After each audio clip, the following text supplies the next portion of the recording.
Assalamualaikum, selamat datang kembali di Guru Gembul Channel. Selamat datang di video yang maksain dan dadakan ini. Ya, tentu saja karena Israel dan Palestina sekarang sedang berkonflik, dan biasanya kalau dua negara itu sedang berkonflik, maka seluruh dunia akan dipaksa untuk mendengar gemuruh perang mereka. Kenapa perang ini begitu fenomenal? Kenapa perang ini selalu disorot oleh media massa? Apakah perang ini terjadi gara-gara agama sehingga orang-orang harus tertarik melihatnya? Saya pikir tidak demikian, Baraya. Kalau seandainya perang yang dimaksud itu adalah perang yang fenomenal karena mengatasnamakan agama, maka perang yang seharusnya lebih dikenal itu adalah perang di Afrika. Perang di Afrika itu atas nama agama, dalam skala yang lebih besar dan tersebar lebih luas, durasinya lebih lama, dan korban jiwanya jauh lebih banyak. Tetapi kenapa kita tidak mengetahuinya? Kenapa media-media massa tidak memberitakannya? Kenapa YouTube tidak menayangkannya? Kalau seandainya perang Israel dan Palestina itu adalah perang yang ramai gara-gara perang atas nama agama, kenapa konflik-konflik sosial yang terjadi di seluruh dunia ini tidak dianggap sebagai konflik agama? Bukankah kekerasan atas nama apapun itu adalah pelanggaran terhadap semua agama di seluruh dunia? Atau jangan-jangan kita menganggap agama dengan cara yang salah? Kita menganggap bahwa konflik disebut konflik agama kalau mengatasnamakan agama. Kalau tidak mengatasnamakan agama, walaupun menginjak-injak kemanusiaan, dianggapnya sebagai bukan konflik agama. Apakah seperti itu? Sedemikian sempitkah pemahaman kita terhadap agama? Dan pada faktanya adalah setiap 5 orang Palestina yang tewas oleh rudal-rudal Israel itu akan diberitakan dalam durasi yang jauh lebih lama dan waktu yang lebih intens dibandingkan dengan 1000 orang Afrika yang tewas atas nama agama. Kenapa bisa seperti itu? Pada faktanya pula adalah setiap 1 orang komandan Palestina yang tewas terbunuh itu akan diberitakan jauh lebih lama di channel-channel YouTube, akan diberitakan dan lain-lain, daripada ribuan orang Yaman yang tewas akibat agresi Arab Saudi. Kenapa bisa seperti itu? Kita sekarang mengetahui bahwa Israel dan Palestina berkonflik, dan kita mengetahui bahwa Palestina terus-terusan diinjak-injak oleh Israel. Katakanlah seperti itu. Dan sebagai imbasnya adalah kita memberikan kepada Palestina itu bantuan ekonomi. Kita memberikan kepada mereka rumah sakit, sekolahan, dan sebagainya. Bukan hanya kita dalam artian orang Indonesia, orang Turki melakukan hal yang sama, orang Jordania melakukan hal yang sama. Tetapi kita tidak pernah memiliki data sama sekali seberapa banyak yang pernah kita berikan kepada orang-orang Yaman yang jauh lebih menderita, yang kelaparannya mencapai jutaan orang, dan kita tidak pernah mengingat-ingat bahwa Saudi Arabia pernah membom 1 bis sekolah penuh dengan siswa anak-anak kecil hanya gara-gara mereka terindikasi orang Syiah.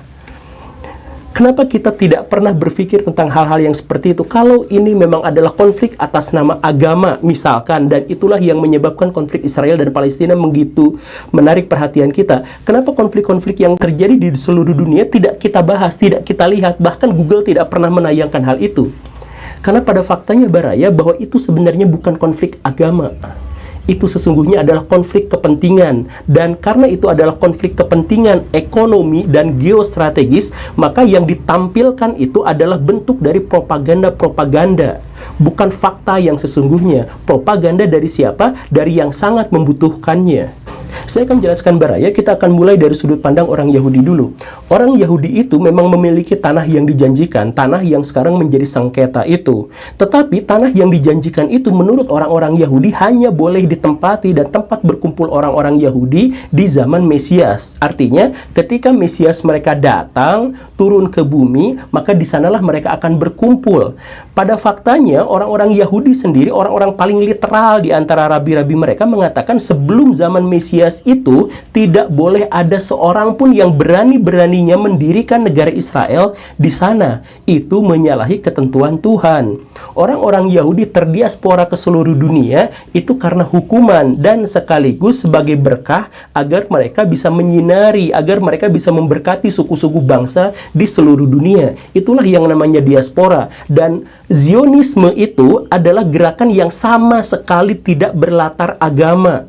Pendirinya Theodor Herzl itu adalah seorang jurnalis, dia adalah seorang sekuler, dia adalah orang yang tidak taat pada ajaran agama Yahudi. Ketika dia mendirikan ajaran Zionisme dan kemudian menjadikan itu sebagai basis untuk mendirikan negara di Palestina, itu sama sekali tidak ada sangkut pautnya dengan agama. Adalah sangat aneh ketika mereka, orang-orang Zionis itu, dikatakan sebagai ultra konservatif sayap kanan yang pro terhadap teks-teks Taurat. Sama sekali tidak seperti seperti itu. Mereka tidak memiliki landasan keberagaman apapun, karena justru dalam agama mereka orang-orang Yahudi tidak boleh berkumpul di situ sebelum Mesiasnya datang. Aneh kan? Dan memang, ayo kita sekarang nyebrang ke dalam sudut pandang orang-orang Islam. Kalau menurut orang-orang Islam dikatakan bahwa tanah Palestina itu harus direbut kembali dari Israel karena itu adalah tanah suci keberagamaan, lalu kenapa sepanjang sejarah orang-orang Islam selalu mengabaikan tanah itu?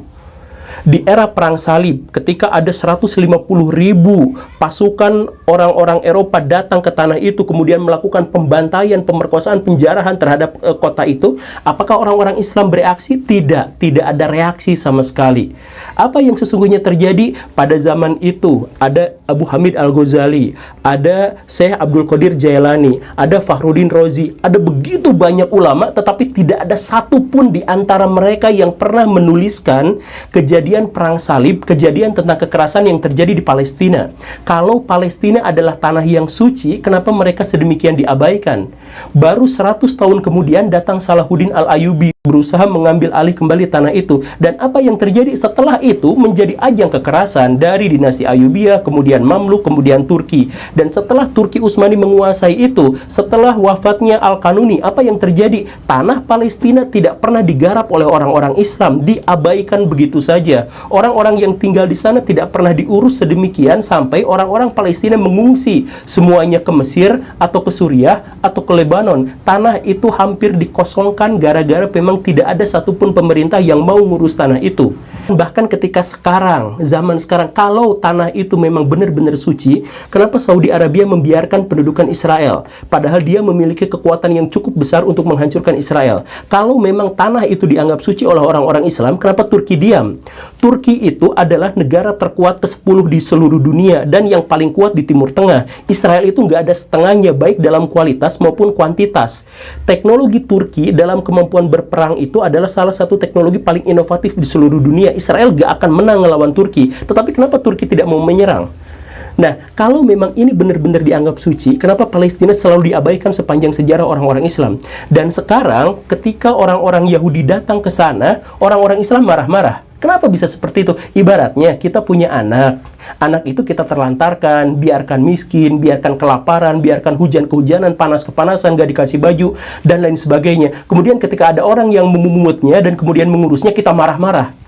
Apakah itu yang dimaksud dengan tanah suci? Apakah itu yang dimaksud dengan kota suci?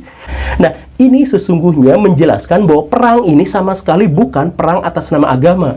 Atau ini memang perang atas nama agama, tetapi hanya atas nama agama. Bukan perang agama yang sesungguhnya. Dan pertanyaan ini adalah pertanyaan yang umum yang bisa kita ajukan kepada pihak manapun di seluruh dunia. Misalkan kepada orang-orang Kristen. Orang-orang Kristen adalah pemilik tanah terluas di dunia sekarang. Wilayah mereka ada di mana-mana. Kenapa mereka harus udunan memberikan sumbangan kepada Israel untuk menggusur tanah-tanah orang Palestina yang wilayahnya sangat-sangat sedikit? Orang-orang Palestina itu sekarang hanya menempati tanah yang lebarnya cuma 8 km. Lalu kenapa wilayah yang sedikit itu pun masih harus digusur pula, dan yang menggusur itu masih mendapatkan dana yang sangat besar dari negara-negara Kristen? Perang Israel dan Palestina adalah salah satu perang paling irasional di seluruh dunia yang bertahan sangat lama. Aneh kan? Makanya video ini adalah video tentang pertanyaan, bukan jawaban. Kan biasanya ustadz-ustadz bertarif mahal itu, kalau ditanya tentang konflik Israel dan Palestina, mereka akan dengan sangat sederhana menjawab bahwa konflik ini adalah konflik yang tidak akan berkesudahan sampai akhir zaman, karena ini adalah konflik agama.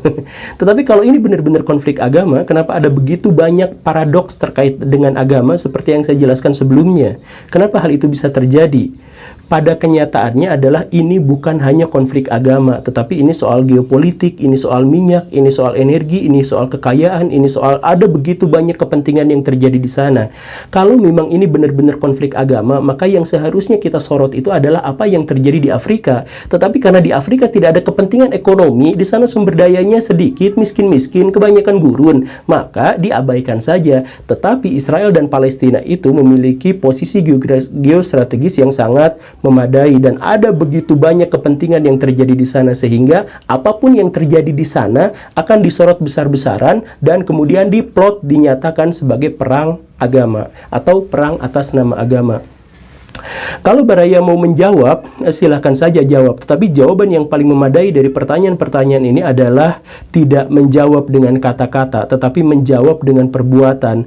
Bahwa ada banyak sekali ego, kekerasan, kejahatan, dan keserakahan yang kita miliki yang selalu kita namai sebagai agama. Dan kita selalu menyebutkan kepentingan pribadi kita sebagai Tuhan. Jadi kita sebenarnya tidak benar-benar bertuhan, kita sebenarnya tidak benar-benar beragama. Kita hanya melabeli kejahatan-kejahatan yang kita lakukan ini atas nama agama dan atas nama Tuhan, agar kita terpandang menjadi lebih baik lagi. Mungkin itulah yang terjadi di Israel dan Palestina. Pembantaian terjadi di mana-mana, tetapi orang malah ribut, masalahnya adalah pembenaran atas nama agama. Kalau Baraya belum memikirkannya, maka mulailah berpikir, dan setelah Baraya mendapatkan jawabannya, langsung bergerak untuk mewujudkan satu gagasan bahwa Baraya harus bertuhan dengan Tuhan yang sesungguhnya dan beragama dengan agama yang sesungguhnya. Beragamalah dengan berkesadaran agar Baraya sekarang bisa mengetahui apa yang sesungguhnya menjadi masalah besar di dunia ini. Jadi jangan terus-terusan menyalahkan agama dan jangan terus-terusan mengkambing hitamkan Tuhan hanya gara-gara ego dan kepentingan kita. Terima kasih karena sudah menyimak. Saya Guru Gembul. Assalamualaikum warahmatullahi wabarakatuh.